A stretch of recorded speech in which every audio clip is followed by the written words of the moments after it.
Halo pemirsa Rembuk Jawa Timur, kita ketemu lagi ya bareng Sima Perwira dan kali ini kita mau ngomongin persoalan bagaimana caranya untuk pariwisata itu digerakkan perekonomiannya agar bisa memberdayakan masyarakat terutama yang ada di Jawa Timur. Tentu kalau kita bicara sektor pariwisata pasti yang melekat di pikiran kita adalah keindahan alam budaya begitu ya, makanan, wisata kuliner dan lain sebagainya. Tapi apakah betul memang, yang namanya pariwisata ini bisa memberdayakan masyarakat lokal? Kita akan ngobrol-ngobrol pemirsa bersama dengan anggota dewan dari Komisi C DPRD Jawa Timur, ada Bapak Hartono Eskom dari fraksi Gerindra yang, merupakan, anggota dewan dari Dapil Ngawi, Magetan, Ponorogo, Pacitan, Trenggalek. Wah ini Pak, area wisata semua ini. Dapil yang jenengan ya Pak ya? Ada Ngawi, ada Teh Jamus, ada kebun Teh Jamus, Magetan ada Sarangan, Ponorogo ada Ngebel. Ya, Saya hafal Pak, Pacitan ada pantainya, Pantai, Trenggalek juga sama ada Ya. pantainya, bener kan? Pacitan semua. Nih, monggo Pak, boleh dikenalkan terlebih dahulu kepada pemirsa Rembuk Jawa Timur. Terima kasih. Assalamualaikum warahmatullahi wabarakatuh. Perkenalkan saya Hartono, anggota DPRD Provinsi Jawa Timur, Komisi C, fraksi Partai Gerindra dari Dapil Jatim 9, meliputi Ngawi, Magetan, Ponorogo, Pacitan, Trenggalek. Kalau kita bicara pariwisata, ini betul tadi tempat wisatanya luar Full. biasa. Full. Makanya saya kalau keliling ke Dapil itu hitung-hitung berwisata. Gitu. Jadi menikmati setiap tugas dan perjalanan. Baik, ini selama berkeliling-keliling boleh Pak disampaikan kepada pemirsa di Jawa Timur juga di sebenarnya potensi wisata di Dapil Jenengan ini kayak gimana sih? Kemudian secara perekonomian apakah sudah sesuai yang diharapkan oleh masyarakat juga? Ya, sebelum saya berbicara masalah dampak ekonominya, saya mau menyampaikan dulu. Wisata itu kan seringkali dikaitkan dengan satu potensi alam. Ya. Yang kedua budaya. Nah, berkaitan dengan budaya dan potensi alam ini ada dua pemikiran sudut pandangnya. Satu sudut pandang pelestarian, satu sudut pandang industri pariwisata. Makanya kalau kita bicara objek itu kita lihat dulu tujuannya untuk pelestarian atau tujuannya untuk industri wisata. Kalau untuk pelestarian ya jangan diharapkan untuk dampak ekonominya, karena tujuannya pelestarian. Okay. Ya. Tapi kalau kita bicara dampak ekonomi, maka berarti di sini sudut pandangnya adalah sudut pandang industri pariwisata. Nah, ya, jadi kan kita bicara nanti ke sudut pandang itu ya. Ya. Jangan sampai nanti ada tempat yang kita harapkan itu sebagai cagar budaya dan itu konsepnya konsep pelestarian, tapi dituntut untuk mendapatkan pendapatan yang besar. Itu kan beda tujuan itu. Ya. Nah, kemudian yang kedua, sebenarnya wisata itu tidak hanya terbatas pada objek alam, kemudian budaya, kan banyak wisata edukasi kan macam-macam. Ya. Ya. Ada juga wisata berkaitan dengan kuliner. Ini banyak hal yang bisa dikaitkan. Nah, terutama wisata yang hanya mengandalkan objek alam dan budaya saja rata-rata tidak bertahan lama. Nah, karena itu perlu dipadukan wisata yang berbasis edukasi. Baik untuk sudah ada alamnya bagus, budayanya luar biasa, ini poin plus. Harus dipadukan dengan konsep edukasi sehingga wisata itu bisa menjadi objek yang berkelanjutan. Tidak hanya biasanya kita kalau ke suatu tempat kemudian sudah pernah ke sana, kalau begitu-begitu saja kan kita bosan. Ya, nggak mau datang lagi. Tapi kalau konsepnya konsep edukasi, saya yakin ini nanti akan terus ada inovasi-inovasi sehingga kapanpun kita ke sana ada selalu ada yang baru gitu. Nah, ini yang harapan kita nanti ke depan konsep wisata di Jawa Timur khususnya di pedesaan itu mengacu pada konsep itu. Jadi semakin lama tidak semakin meredup tapi semakin berkembang karena inovasi akan selalu tumbuh di sana. Baik, ngomong-ngomong soal yang namanya edukasi wisata, Pak, sebenarnya Kementerian Pariwisata dan juga Kementerian Desa, Daerah Tertinggal dan Transmigrasi itu kan juga sudah punya program Pak ya namanya Desa Wisata. Ya. Dua kementerian tersebut sama-sama punya program yang sama yaitu Desa Wisata. Apakah itu bisa efektif kemudian efisien juga untuk meningkatkan perekonomian yang wisata yang ada di masing-masing wilayah Kabupaten Kota Jawa Timur, Pak? tidak hanya pemerintah pusat sebenarnya, Jawa Timur sendiri sudah punya perda tentang itu. Oke. Ya, jadi tahun 2017 itu kan kita punya perda induk tentang wisata pariwisataan. Itu ada perda induknya. Kemudian tahun 2022 itu ada perda tentang desa wisata. Sudah diikuti lagi dengan pergubnya itu sebenarnya. Makanya kan sebenarnya perda itu akan menjadi efektif ketika sudah ada pergubnya sebagai implementasinya. Dan itu sudah ada. Nah, tetapi selama ini sepertinya kurang maksimal di sana. Karena sekali lagi konsep wisata yang ada sekarang ini kan masih konsep wisata mengoptimalkan kondisi alam. Itu yang paling banyak di sana, alam atau budaya. Tetapi belum dipadukan dengan inovasi-inovasi yang sifatnya edukatif. Nah, ini yang ke depan perlu mendapat perhatian serius agar industri pariwisata itu betul-betul maksimal dan optimal dalam memberdayakan masyarakat sekitarnya. Baik, kalau untuk kontribusinya sendiri ke pemerintah provinsi, pariwisata ini belum diunggulkan begitu Pak ya? Namun ternyata tadi kita bicara di belakang layar gitu pemirsa, memang pariwisata ini lebih besar jangkauannya atau larinya perekonomian tuh ke masing-masing wilayah masing-masing begitu ya Pak ya? Nah, apakah sudah ada support Pak antara pemerintah provinsi ke masing-masing wilayah kota dan juga kabupaten di Jawa Timur, Pak? Iya, seiring dengan terbitnya perda dan pergub tadi itu, pemerintah Jawa Timur sendiri sudah memberikan atensi khusus terhadap beberapa wilayah desa yang memang masuk dalam klasifikasi desa wisata tadi, seperti uang pembinaan dan sebagainya. Saat ini pun yang saya tahu di wilayah dapil saya, di Ngawi sana itu ada namanya Kampung Kerbau. Oh, Kampung Kerbau. Nah, Kampung Kerbau itu ini juga mendapat salah satu yang mendapat atensi, mendapat uang pembinaan untuk desa wisata.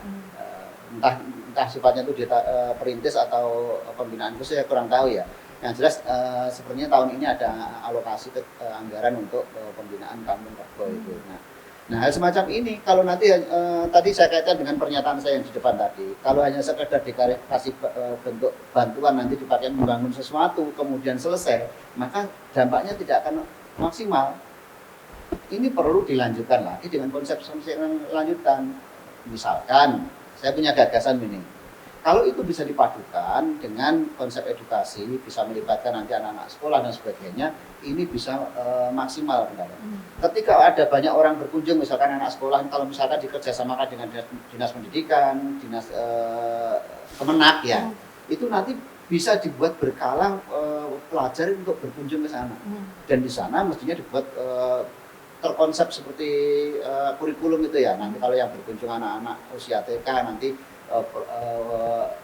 apa saja yang dilakukan di sana, yang berkunjung anak SMP, SMA, apalagi anak yang sudah berkuliah, nanti konsepnya akan dibuat berbeda. Nah, kalau itu bisa dilakukan, saya yakin yang namanya desa wisata itu akan terus tumbuh, tidak meredup dan meredup. Ya. Nah, kalau orang pengunjung datang, maka saya yakin orang ekonomi sana, pedagangnya juga datang, kemudian nanti transportasinya juga datang. Nah, ini akan bergerak ekonomi di sekitar. Akan ada efek domino begitu ya terkait dengan perekonomiannya. Tapi Pak, yang jadi kendala ini adalah kalau misalkan nanti yang disasar adalah edukasi wisata, wisata edukasi maksudnya kebalik. Artinya itu bagus Pak. Cuman kan sekarang juga lagi ada wacana terkait dengan pelarangan mahasiswa, siswa-siswa sekolah dasar maupun sekolah menengah pertama, sekolah menengah ke atas itu untuk study tour. Nah, seperti itu bagaimana Pak? Kemudian pemerintah kota, kabupaten yang disupport oleh pemerintah provinsi itu bisa menjawab tantangan tersebut. Iya, kalau pemerintah provinsi kan sebenarnya sifatnya mendorong agar desa-desa wisata itu tumbuh dan menghasilkan sesuatu. Masyarakat pemilik wisata itu tidak hanya sekedar menjadi objek, tetapi juga menjadi subjek pelaku wisata itu. Nah, kalau tadi berkaitan dengan masalah pelarangan study tour dan sebagainya, ini konsep saya itu untuk masyarakat sekitar, tidak harus jauh-jauh. Kalau masyarakat sekitar kan, kenapa terjadi pelarangan itu kan karena satu menimbulkan biaya yang besar dan sebagainya. Nah, ini kalau konsepnya untuk masyarakat sekitar, misalkan kalau di Ngawi nanti ya sekitar wilayah sana.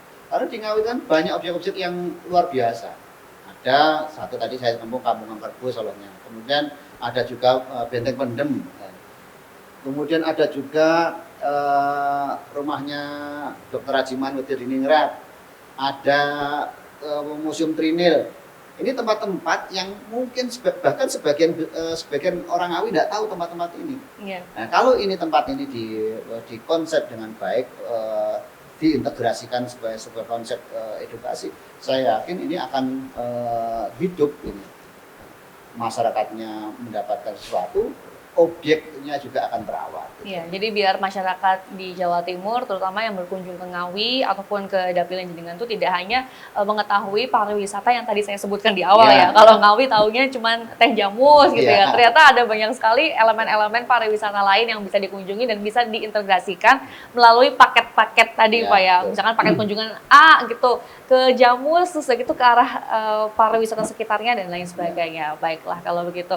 Pak, kemudian kalau misalkan kita melihat Komisi C sendiri berkontribusi terhadap ya mendorong adanya ini Pak apa ya peningkatan ekonomi melalui pariwisata di masing-masing kita, terutama di Dapil Jenengan ini seperti apa? Tapi jangan jawab dulu, kita akan membahasnya di segmen berikutnya, tetap bersama kami.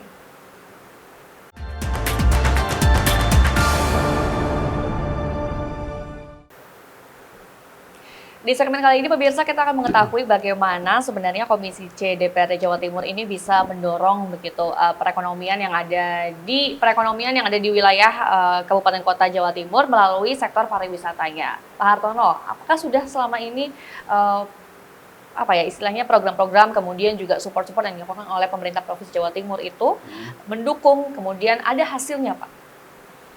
Ya, jadi begini, kalau bicara pariwisata, kalau sifatnya retribusi itu kan masuknya ke pemerintah kabupaten kota, kecuali untuk titik-titik yang memang memanfaatkan aset milik Pemprov Jawa Timur. Nah itu baru nanti masuknya ke pemerintah provinsi. Nah ini menarik ya.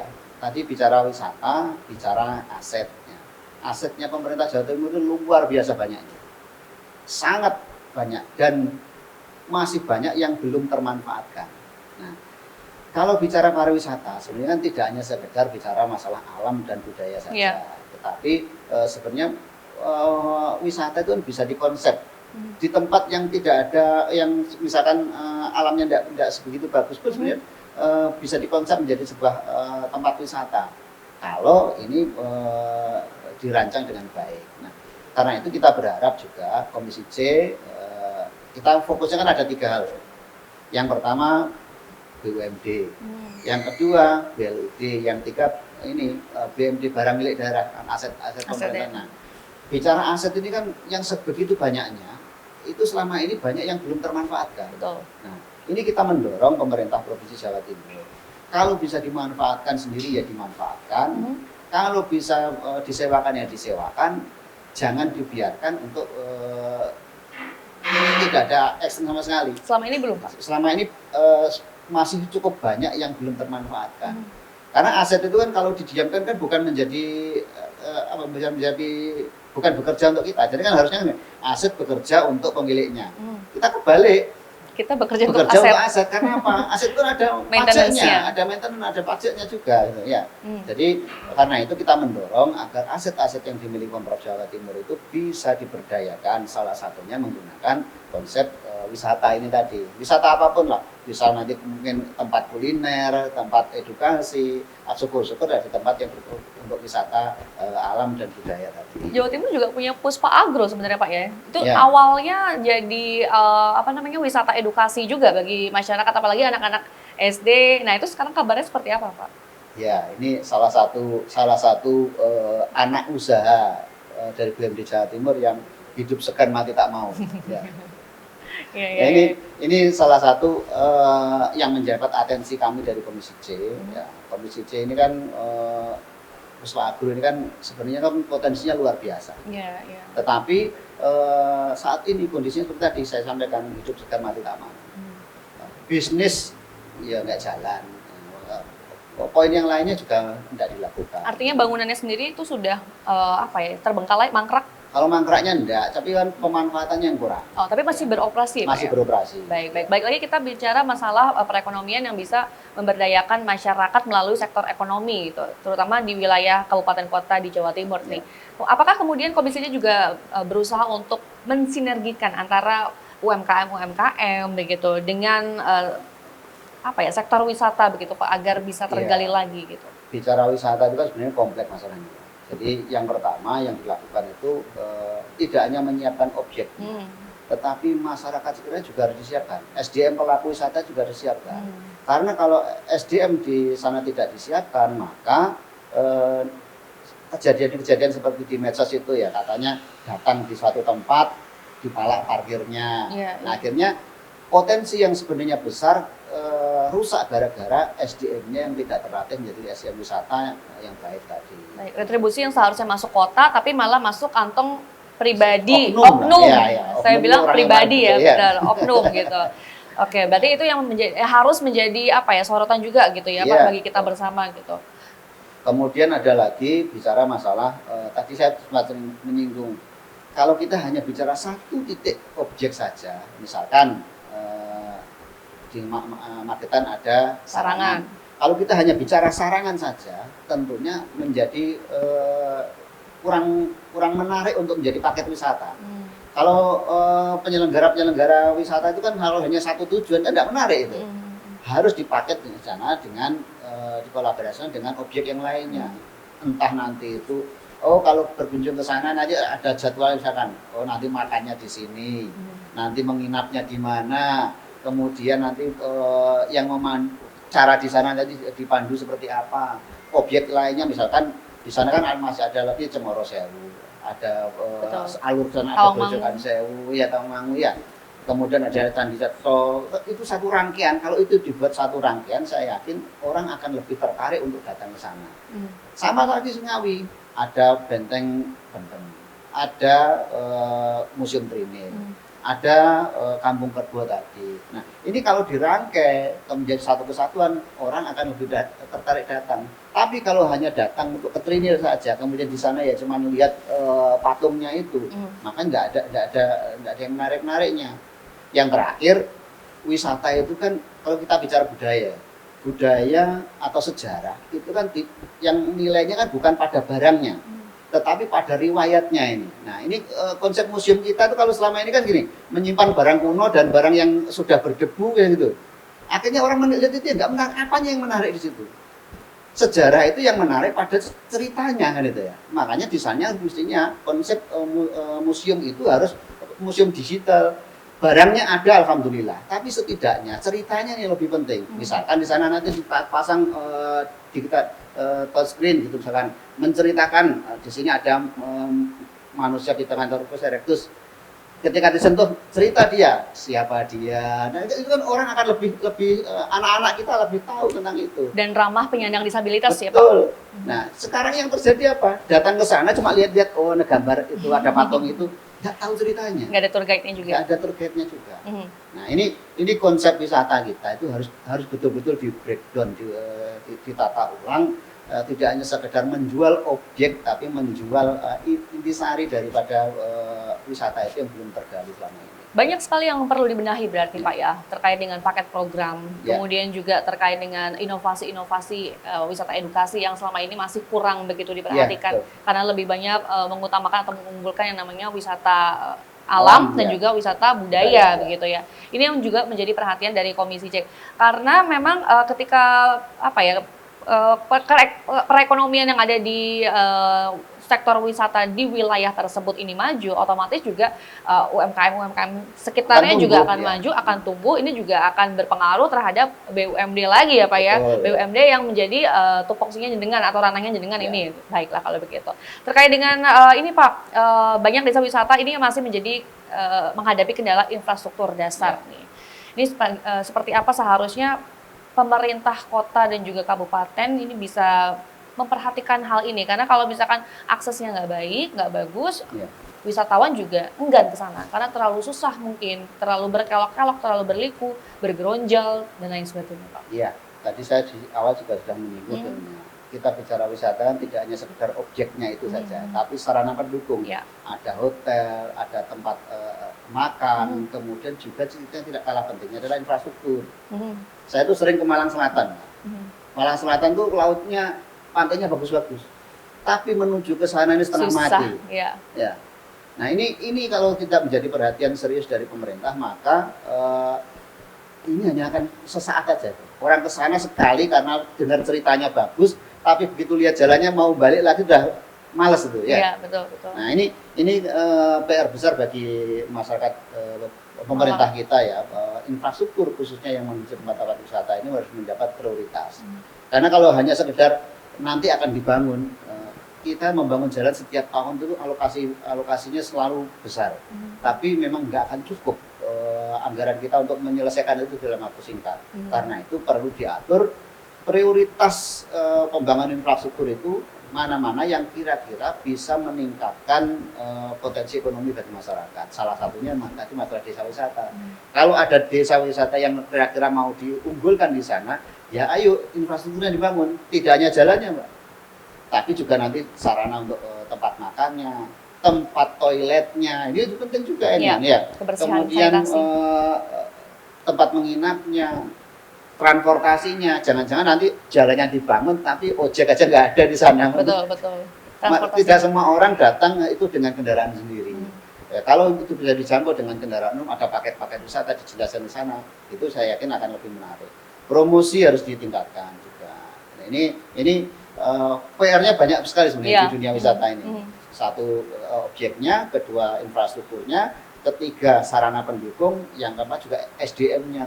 Dan yang terpenting adalah ketika sudah ramai wilayahnya, nah ini dampaknya seperti apa terhadap lingkungan? Jangan-jangan karena saking banyaknya wisatawan jadi makin banyak sampah juga. Nah itu perlu diperhatikan juga. Baik, kita akan membahasnya lagi lebih lanjut, tetap bersama kami.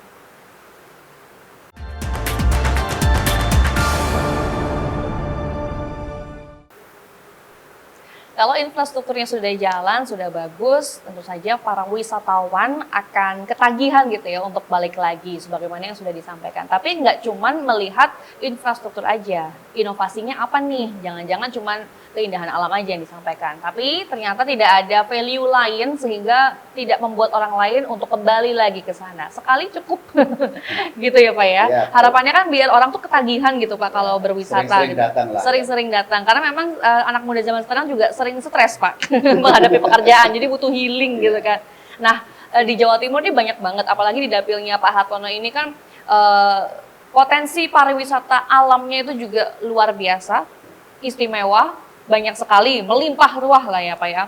Tapi satu yang menjadikan saya tertarik begitu ya pemirsa, terkait dengan yang namanya Kampung Kerbau itu tuh. Kampung Kerbau yang ada di Ngawi, di dapil yang jenengan ya Pak. Boleh diceritakan sedikit Pak tentang Kampung Kerbau ini seperti apa sih Pak? Apakah orang-orang desa di sana ini ternak kerbau, terus udah gitu ada yang jual kuliner kerbau atau bagaimana Pak?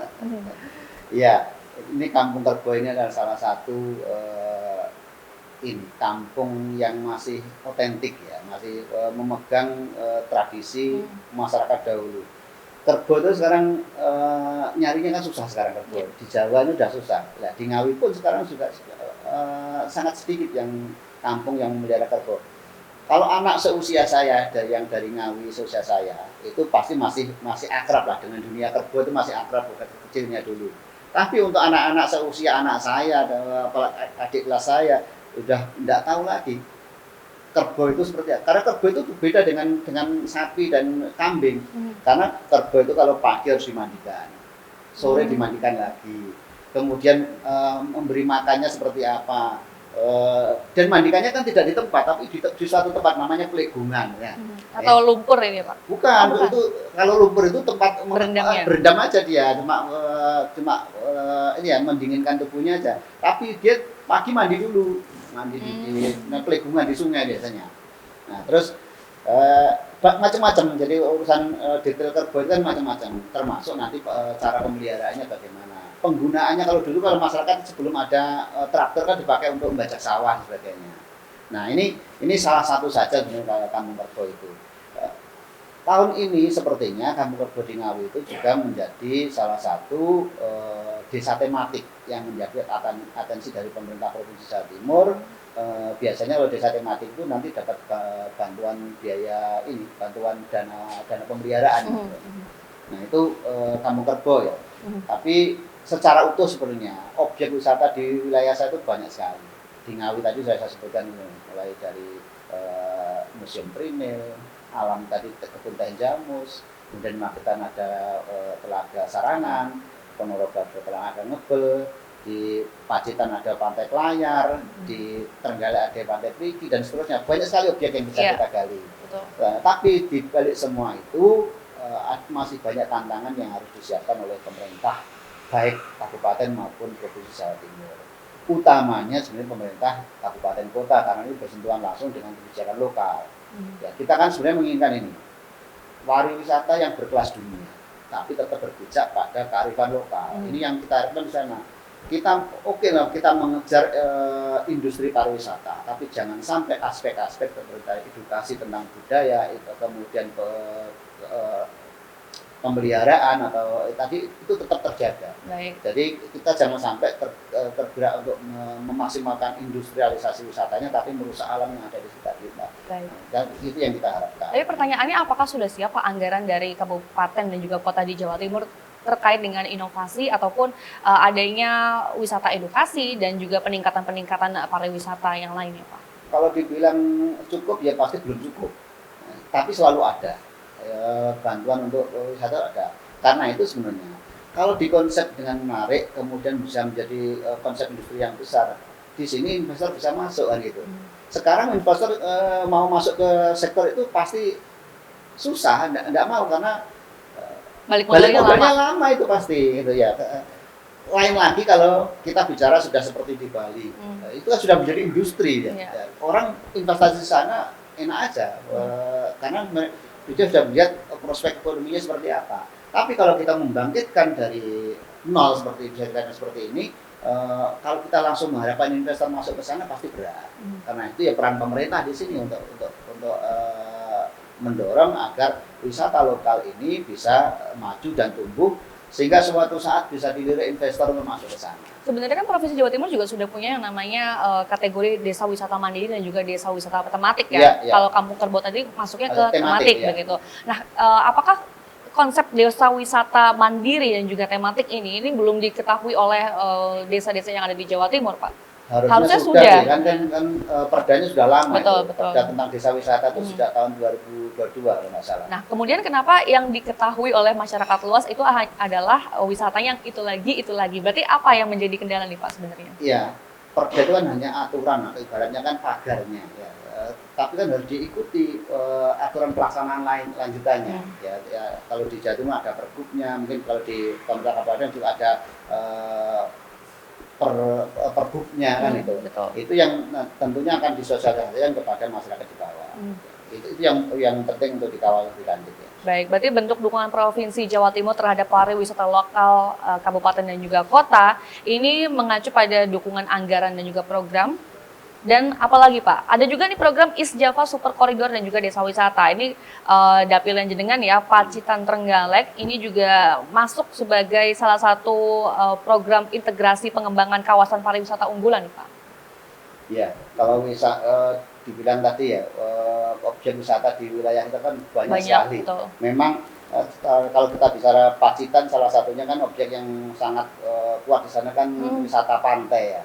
Nah sekali lagi, objek wisata itu kalau hanya sekedar mengandalkan potensi alamnya menjadi kurang menarik, harus dilengkapi dengan support yang lain, tadi infrastruktur jalan, kemudian SDM pelaku wisatanya, kemudian support untuk hotel dan sebagainya. Ini termasuk produk-produk lokalnya. Kan kalau wisatanya maju, produk lokalnya pasti akan tumbuh gitu ya. Baik, yang jadi catatan sebenarnya Provinsi Jawa Timur juga sebenarnya sudah membuat promosi-promosi pariwisata Pak melalui event-event. Ada East Java Tourism Festival, ada Majapahit Travel Fair dan juga lain sebagainya Pak. Ini seberapa efektif, kemudian catatan apa Pak yang kemudian bisa jenengan berikan kepada pemerintah Provinsi Jawa Timur? Adakah evaluasi ataupun tambahan begitu Pak? Iya, event itu kan salah satu upaya promosi. Ya. Jadi mungkin lebih tepatnya kan mestinya ada ini kalender wisata Jawa Timur ya.